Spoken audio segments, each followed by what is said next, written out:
So when we look and we look at ourselves and we find, why am I not happy? Why is my life not flourishing? We live in a world where all that can happen because it's a beautiful world. If you go up in the mountains, you see the living things, the colors, everything. So why are we still stressful? Why are we still dissatisfied? It's actually because we actually live in three worlds. First, the natural world. That's the universe and everything in it. That's the beautiful world. The world that we see in the mountains.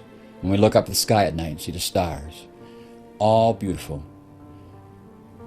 Now our brain goes at the same pace as the natural world. That's why you get out of the city on the weekends and go to the mountains. You feel stress released. You slow down. Because now the natural world is going at the pace that your brain thinks. So one way to create happiness is to immerse yourself as much as possible in the natural world. If you go to work and there's a park next to your place of work and you can go out at lunch hour and sit in the park and eat your lunch, then you're surrounded by the natural world again. Now slow you down and ease your stress. At home, wherever you live, the more you can make your surroundings in your home natural with plants, that will help reduce stress. The thing is, the second world causes a stress, and that's the synthetic world. Everything that's manufactured, everything that's conceived by people, is composed of dead things and things that don't really exist in natural surroundings. For example, we spend a lot of time earning money, going for position, power, trying to be socially acceptable. Politically, we chase after issues which are very, very important, but these are all created by people. They don't exist in the natural world. They exist in the synthetic world. Also, everything in the synthetic world goes at the speed of light, and our minds don't go that quickly. We have all kinds of information overload through our cell phones, our computers, the internet, watching TV, everything. We've got so much information, more so than in the natural world, coming at us. And our minds can't keep up, and they can't think that quickly. And so we become stressful. And we don't know why we're not happy. There's no energy from the synthetic world because the synthetic world is made up of dead things. Concrete, steel. In your office, you have walls. They're not natural. They don't give you energy.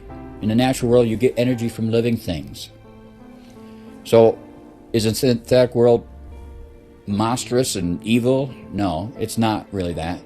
It's the fact that, unfortunately, we can't live in the natural world all the time. We have to make our living in the synthetic world. But we can balance those worlds. So we must visit the synthetic world, but take time for the natural world. And then you will see our stress come down. The third world is our inner world. Everything that goes on in our minds, the mental processes, spiritual, our ways of thinking, they all happen in our inner world, in our minds. Now, of the three worlds, where does happiness reside? Well, let's say, if you took away all the people of the world, would happiness still exist? One could say that it would still exist in the animals, but take away the animals also. Would happiness exist in the world? No. So happiness exists in our inner selves. And so what is the most important world, do you think, that we should nurture each morning when we get out of bed? Take the time, make it a priority to keep it healthy. What world should we nurture at the end of the day? Take some time to make sure that when we go to sleep, we've emptied our minds of all the cares and concerns of the daily life. That's the inner world. That should be our top priority, because once we have the inner world healthy, then we can exist in the synthetic world and put it in its proper perspective. And we will take time to go into the natural world.